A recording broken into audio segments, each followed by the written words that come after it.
नमस्कार। आज हम इस वीडियो के माध्यम से हिंदी साहित्य के प्रसिद्ध नाटककार शंकर शेष जी की नाटक कोमाल गांधार के ऊपर संक्षिप्त में उसका सार देखेंगे। कोमल गांधार शंकर शेष की प्रसिद्ध नाटक है। इस नाटक के माध्यम से शंकर शेष जी ने महाभारत की प्रसिद्ध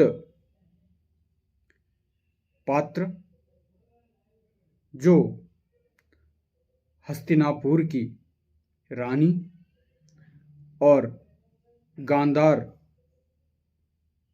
देश की कन्या धृतराष्ट्र की पत्नी गांधारी को माध्यम बनाकर प्रस्तुत किया है। इस नाटक की मुख्य नायिका है गांधारी। जो गांधारी अपने जीवन में अपने पति, अपने संसार के प्रति बहुत सारे सपने देखती है, लेकिन जो भीष्म पितामह के राजनीतिक और कूटनीति की वजह वो शिकार बन जाती है। भीष्म ने जब अपने ही हस्तिनापुर के जो राजा धृतराष्ट्र के लिए जो लड़की ढूंढने के लिए निकलता है तो वो गांधार पहुंचता है। गांधार पहुंचने के बाद वहां गांधारी को देखकर उस गांधारी के पिता से कहता है कि मुझे आपके पुत्री से मेरे हस्तिनापुर की राजा धृतराष्ट्र का विवाह करना है, और उनसे बातचीत करके उन्हें वहां से गांधार से हस्तिनापुर लेके जाते हैं। और इस नाटक में जो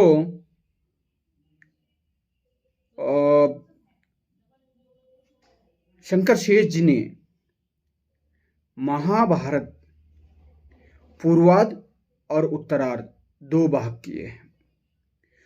पूर्वार्ध में पहला दृश्य, दूसरा दृश्य, तीसरा दृश्य, इस तरह से 7 दृश्य बनाया है। उसके बाद उत्तरार्ध में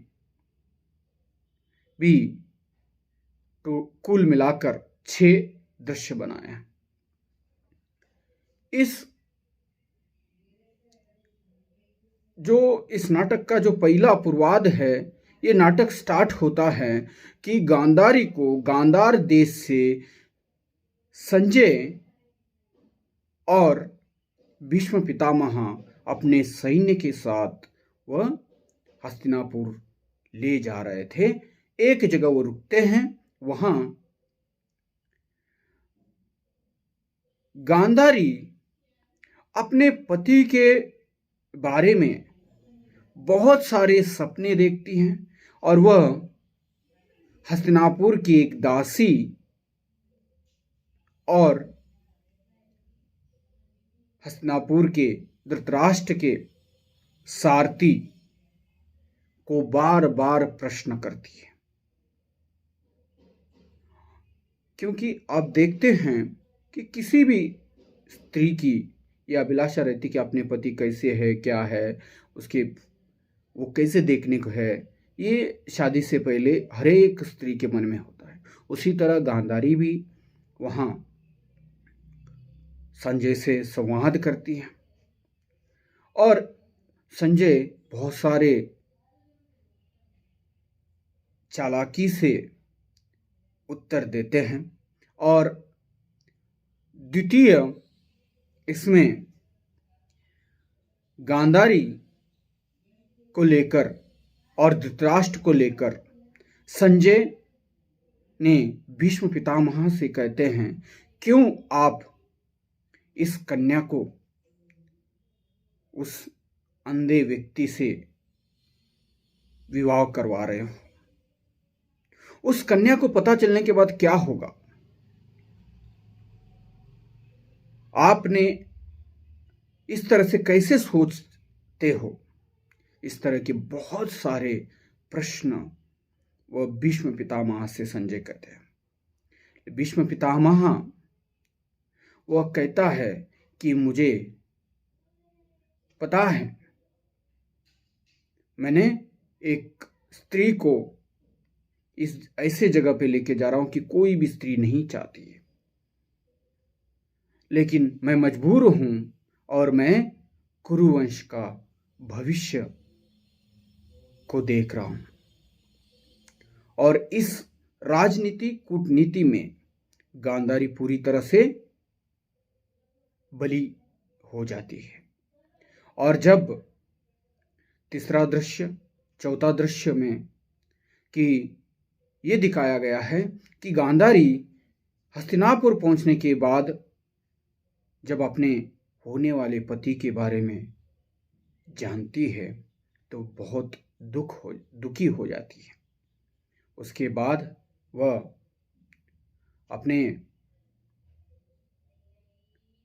ही किस्मत को कोसती है और वो खुद भी धृतराष्ट्र के साथ में रहने का निर्णय लेकर वह खुद अपने आंखों पर पट्टी बांधती है। और इस तरह से उनका संसार आगे बढ़ता है, पुत्र होते हैं। लेकिन गांधारी का किस्मत ही इस तरह से था कि पुत्र भी कभी उन्हें उस तरह से आदर नहीं करते थे, ना उनका कभी सुनते थे। इसका ये भी एक कारण है कि इसमें पांचवा इसमें दिखाया है दृश्य में कि जो गांधारी के भाई बचपन से ही गांधारी को बहुत प्रेम करता था, जो था कि शकुनी ने भीष्म पितामह के इस चालाक को हस्तिनापुर में आने के बाद समझता है इस राजनीति को, और उस दिन प्रतिज्ञा लेता है कि जब मेरे ही जो बहन का जीवन जो बर्बाद किया है उस वंश का मैं उस सत्यानाश कर दूंगा। इस तरह से प्रतिज्ञा लेकर वह पूरी तरह से वो भी अपने ही भांजे जो दुर्योधन को पूरी तरह से उसके इसमें जो बातों का विष भरता है। और धीरे धीरे वह छठवें और सातवें में इस तरह से होता है कि जो गांधारी की बात बिल्कुल कोई नहीं सुनता है और दुर्योधन पांडवों के प्रति वह यानी अपने मन में उनके प्रति द्वेष निर्माण कर लेता है और दोनों का युद्ध होता है। युद्ध में दुर्योधन का पराभव होकर वो दुर्योधन मृत्यु गति को हो जाता है। और अंत में जो गांधारी और ये लोग वहाँ से हस्तिनापुर से निकलते हैं और कुंती से मिलते हैं।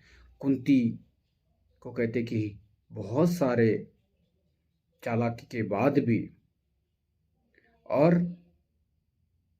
आप इस संसार में जीत गई हो, और मैंने पता नहीं मैं किस जन्म में पाप किया हूँ कि मुझे इस तरह का फल भोगना पड़ा है कि मैं ना मेरे पति से मैं